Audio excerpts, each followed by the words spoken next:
గురుగారు ఇప్పుడు కొందరు సంతానం సంతాన క్షయం అంటాం గదా! పుట్టి చచ్చిపోతుంటారు. ఇవన్నీ చూస్తుంటారు గదా! మరి అలాంటి సంతానాన్ని చక్కగా కాపాడుకోవాలి అంటే ఏమన్నా పూజలు, వ్రతాలు, దోష పరిహారాలు ఏమన్నా ఉంటాయా గురుగారు? అదే మన 3 వచ్చే సంతాన లోపం, సంతాన క్షయం. ఆ! ఈ 2 శాపాలేనన్నమాట. అవును. సో, సంతాన లోపానికి ఈ చేసిన పాపాలన్నీ మినిమమ్‌లో ఉంటే హ్మ్. అది సంతాన లోపం వస్తది. దానికి పరిహారాలు చేసుకుంటే మళ్ళీ సంతానం కలుగుతుంది. ఓకే. కానీ దానికన్నా తీవ్రమైన పాపాలు చేసిన వారికి సంతాన క్షయం అవుతుంది. ఓకే. దానికి కారక గ్రహాలొచ్చి రాహువు, కేతువు, కుజుడునమాట. హ్మ్. సో, రాహువు, కేతువు, కుజుడు మినిమమ్‌లో ఉంటే చెప్పుకున్నాం. ఓకే. ఎవరికైతే దేహంలో ఈ వృశ్చిక లగ్నం, వృశ్చిక దానం అటువంటి వాళ్ళకి హ్మ్. ఈ ఎగ్ ఫార్మేషన్ కాకపోవటం, ఈ స్పెర్మ్ ఫార్మేషన్ కాకపోవటం, ఫెర్టిలైజేషన్ కాకపోవటం, వీళ్ళలో ఫాలోపియన్ ట్యూబ్స్ మూసుకుపోవటం, హ్మ్. వీళ్ళలో స్పెర్మ్ కౌంట్ లేకపోవటం, ఈ స్పెర్మ్ మూవ్‌మెంట్ డెడ్ సెల్స్ ఉండటం, హ్మ్. అటువంటి వాటికి కారకుడు కేతువు అన్నమాట. ఓకే. అబార్షన్స్ కారకుడు రాహువు. ఓహ్! తర్వాత పిల్లలు పుట్టి చనిపోతూ ఉంటారు. పురిట్లోనే చనిపోతారు. లేకపోతే వితిన్ మంత్స్ చనిపోతారు. అవును. దానికి కుజుడు కారకుడు. ఓహ్! సో, సంతాన క్షయం ఆ రకంగా జరుగుద్ది. ఓకే. తర్వాత కొంతకాలం 30 లోపు 30 వరకు పెట్టి 30 లోపు చనిపోతారు పిల్లలు. హ్మ్. అవును. అది అల్పాయుష్ అంటారనమాట. ఆ! ఆ అల్పాయుష్‌కి కారకులు వాళ్ళు పూర్వజన్మలో చేసుకున్న పాపాలు, ప్లస్ తల్లిదండ్రులు చేసిన పాపాలు కూడా ఉంటాయి. ఓకే. సో, అప్పుడు ఏ రకంగా మరణం యాక్సిడెంట్స్‌లో చనిపోతుంటారు హ్మ్. కొంతమంది. హ్మ్. కుజుడి ప్రభావం అవుతుంది. అచ్చచ్చ! విహారయాత్రలకెళ్ళి గండాల్లో చనిపోతుంటారు. అవును. జలగండం. అవును. చంద్రుడు బ్యాడ్ అయితే జలగండంలో చనిపోతారు. హ్మ్. సూర్యుడు బ్యాడ్ అయితే అగ్ని ప్రమాదాల్లో చనిపోతారు. బుధుడు బ్యాడ్ అయితే తలకు దెబ్బలు జరిగి చనిపోతారు. ఓకే. కుజుడు బ్యాడ్ యాక్సిడెంట్‌లో చనిపోతారు. గురువు బ్యాడ్ అయితే ఈ ఒబేసిటీ, గ్లాండ్స్ అటువంటివి వచ్చి విపరీతంగా శరీరం పెరిగిపోతుంటుంది. హ్మ్. దాంతో చనిపోతారు. ఓకే. శుక్రుడు బ్యాడ్ అయితే వ్యసనాల వల్ల చనిపోతారు. ఓకే. ఎయిడ్స్ అటువంటి వ్యసనాలు. ఓహ్! శని బ్యాడ్ అయితే స్టాంపీడ్స్‌లో లోయల్లో పడిపోయి చనిపోతారు. అబ్బా! తొక్కిసలాటలో అవును. చనిపోవటం. అవును. రాహువు, కేతులు అంటే సంఘాత మరణాలన్నమాట. హ్మ్. Group plane accident, train accidents okay. అటువంటి వాటిలో చనిపోతారు. ఓహ్! కేతువు కారకుడైన ఇలాగ సంఘాత మరణాలు ఈ హ్మ్. దేవాలయాలు, అటువంటి పుష్కరాలు, అటువంటి కుంభమేళాల్లో మన జరిగింది అటువంటి. అవును. అటువంటి చోటుకెళ్ళి చనిపోతారు. ఓకే. ఇది జనరల్‌గా ఉన్నదా? వాళ్ళకి ఆ కారణం ఉన్నదా? So, okay. సుతక్షయానికి, సంతానక్షయానికి కారకులు ఈ గ్రహాలు. ఓకే. ఓకే. మెయిన్‌గా కుజుడు, రాహువు, కేతువు, వాళ్ళ శని. వాళ్ళ పూజలు జేసుకోవాలి. వాళ్ళ ఏ దోషం ఉంది. ఆ! చేసి ఆ బిడ్డ జాతకం చూసుకోవాలి, తల్లిదండ్రుల జాతకం చూడాలి. అచ్చచ్చ! So, okay. అప్పుడు ఇద్దరి వల్ల ఎవరి దోషం ఉన్నదనేది చూసి వాళ్ళు అందుకే జ్యోతిష్యుడు ముందు సంతాన భావం చూస్తాడన్నమాట. ఓకే. ఓకే. ఓకే. జన్మ జాతకం పుట్టిన వెంటనే చూసిన వెంటనే జ ఆయుష్ యోగం చూసుకోవాలి. హ్మ్. ఆయుష్ భావం చూసి వీళ్ళు కరెక్ట్‌గానే ఉన్నది. అప్పుడు అచ్చచ్చచ్చ! మిగతాటి కాదు. ఓకే. ఓకే. రైట్. గురుగారు రైట్. నాకు ఆల్‌మోస్ట్ నా సందేహాలన్నీ తీరిపోయినట్టే. ఈ సంతానానికి సంబంధించి మన ప్రేక్షకులేమైనా ఉంటే కామెంట్ రూపంలో రాస్తే నెక్స్ట్ గురువుగారి దగ్గర అంటే మీకేమైనా సంతాన లోపానికి సంబంధించిన సందేహాలుంటే కింద కామెంట్ బాక్స్‌లో రాయండి. అది నేను నెక్స్ట్ టైమ్ గురువుగారికి చెప్పి మీ సమాధానం నేను తీసుకునే ప్రయత్నం చేస్తాను. హ్మ్. ఇప్పుడు గురుగారు ఇప్పుడు ఈ కృత్రిమ గర్భధారణ, ఐవీఎఫ్, హ్మ్. సరోగసీ హ్మ్. ఇట్లా రకరకాల గర్భధారణ పద్ధతులొచ్చాయి ఇప్పుడు. హ్మ్. సో, అవి మంచివేనా? ఏది కృత్రిమమైంది మంచిది కాదు. ఓకే. భగవంతుడి అనుగ్రహం లేనిదే అటువంటివి జరగవన్నమాట. హ్మ్. భగవంతుడు ఒక సిస్టమ్ అరేంజ్ చేశాడు. 2 అవును. దేహాలు కలవాలి, 2 శరీరాలు అవును. కలవాలి, శరీరం నుంచి రావాలి. అవును. యోనిజులు అంటారనమాట. అవును. యోని జన్మం జరగాల. యోనిలోంచి వచ్చినప్పుడు కొన్ని పాపాలు, పుణ్యాలు పరిహారం అయిపోతాయి. హ్మ్. సో, తల్లి గర్భంలో ఉండాలి, 9 నెలలు అది అనుభవించాలి. ఆ తర్వాత యోని మార్గం ద్వారానే బయటికి రావాలి. హ్మ్. ఆ యోని మార్గంలో బయటికి రాలేదంటే రాక్షసత్వానికి చిహ్నం. సీత అయోనిజే గదా మరి. సీత అయోనిజ. సీత పుట్టుక వేరే. ఆ! అయోనిజగా కొంతమంది రాముడు అయోనిజుడే మరి. ఆ!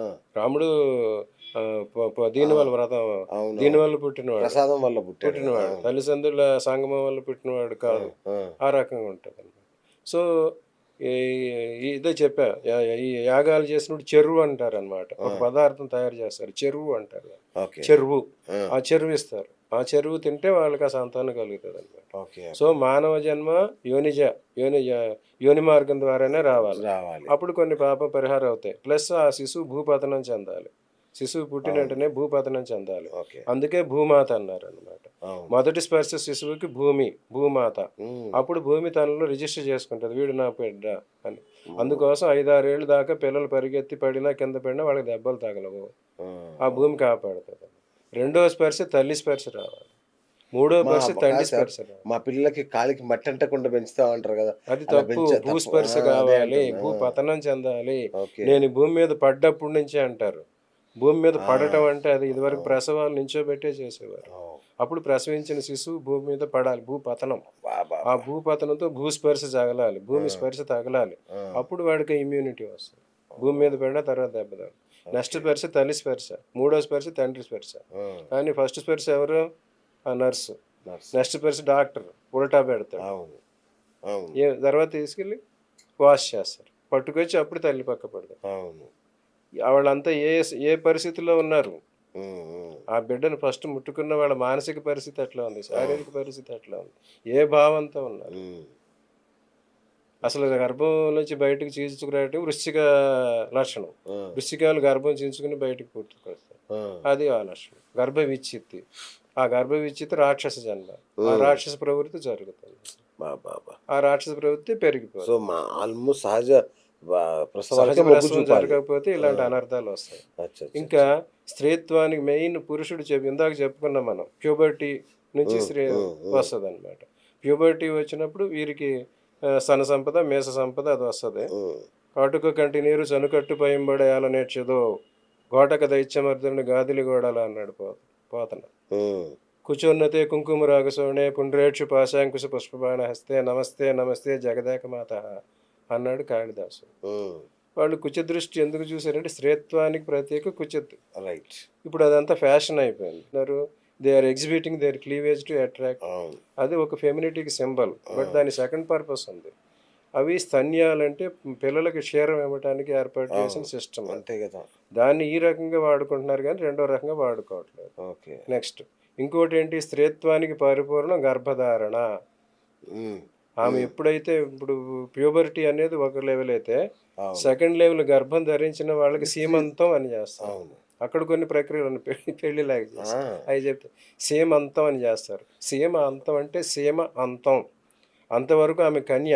హ్మ్. ఎప్పుడైతే గర్భం దాల్చిందో ఆమె తరుణి అవుతుంది. ఓకే. అందుకోసం ఆ సీమ కన్నెచెర అంటారు. కొంత పెళ్లి కాకపోతే కన్నెచెర వేయడలేదంటారు. అవును. సో అవును. ఆ కన్నెచెర అక్కడితో వీడిపోయి ఆ సీమ అంతం అయిపోయింది. బార్డర్ కంప్లీట్ అయిపోయింది. ఆ! So you are stepping into another field. ఓడియమ్మ! అది ఆ! సీమంతం. అది సెలబ్రేట్ చేస్తుంది. ఓకే. మళ్ళీ మూడో నెలలో 21 రోజు నుంచి గర్భం దాల్చిన 21 రోజు నుంచి మూడో నెలలోపు గర్భస్థ శిశువుకి లింగ నిర్ధారణ జరుగుద్ది. హ్మ్. సెక్స్ ఏర్పడుతుంది. డిటర్మినేషన్. అవును. సో అటువంటప్పుడు పుత్రుడు కావాలని పుంసవనం అని ఒక ప్రక్రియ ఉంది. ఆ!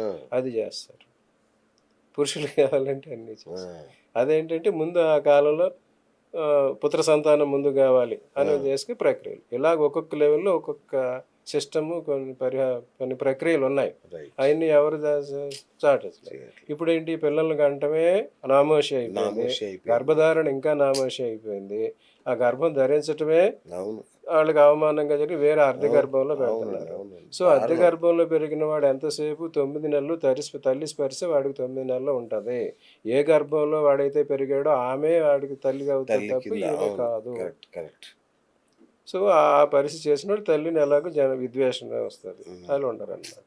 అట్లా ఓకే. ఇంకా తర్వాత జరిగేది ఏంటి ఐవీఎఫ్లు వచ్చినాయి. అవును. ఐవీఎఫ్లు వచ్చేసరికి రకరకాలు చేస్తున్నారు ఇప్పుడు. హ్మ్. ఇదివరకైతే అప్పుడు కౌరవులు పాండవులు వాళ్ళకి పుత్ర సంతానం కావాలి కౌరవులకి. హ్మ్. అప్పుడు శతపుత్రులు ఉంటేనే ఒక మహారాజు ఉన్నాడు. శతపుత్రులు ఎవరైనా సరే వశిష్ఠుడికి 100 మంది పుత్రులు, విశ్వామిత్రుడికి 100 మంది పుత్రులు, అవును. అట్లా 100 మంది పుత్రులు ఉంటేనే పుత్ర సంతానంగా లెక్క తీసేవారు. ఓహ్! సో అప్పుడు కౌరవులు వాళ్ళు ఈ రాజ్యపాలన వాటికి కావాలి కనుక 100 మంది సంతానం కావాలి కనుక 100 మంది సంతానాన్ని చేశాడు. ప్లస్ ఆడపిల్లలు ఏందో జీవితం లేదని ఒక ఒక ఆడపిల్ల దుశ్శలని 101 కుండల్లో అప్పుడు వ్యాసుడు అరేంజ్ చేశాడు. అవును.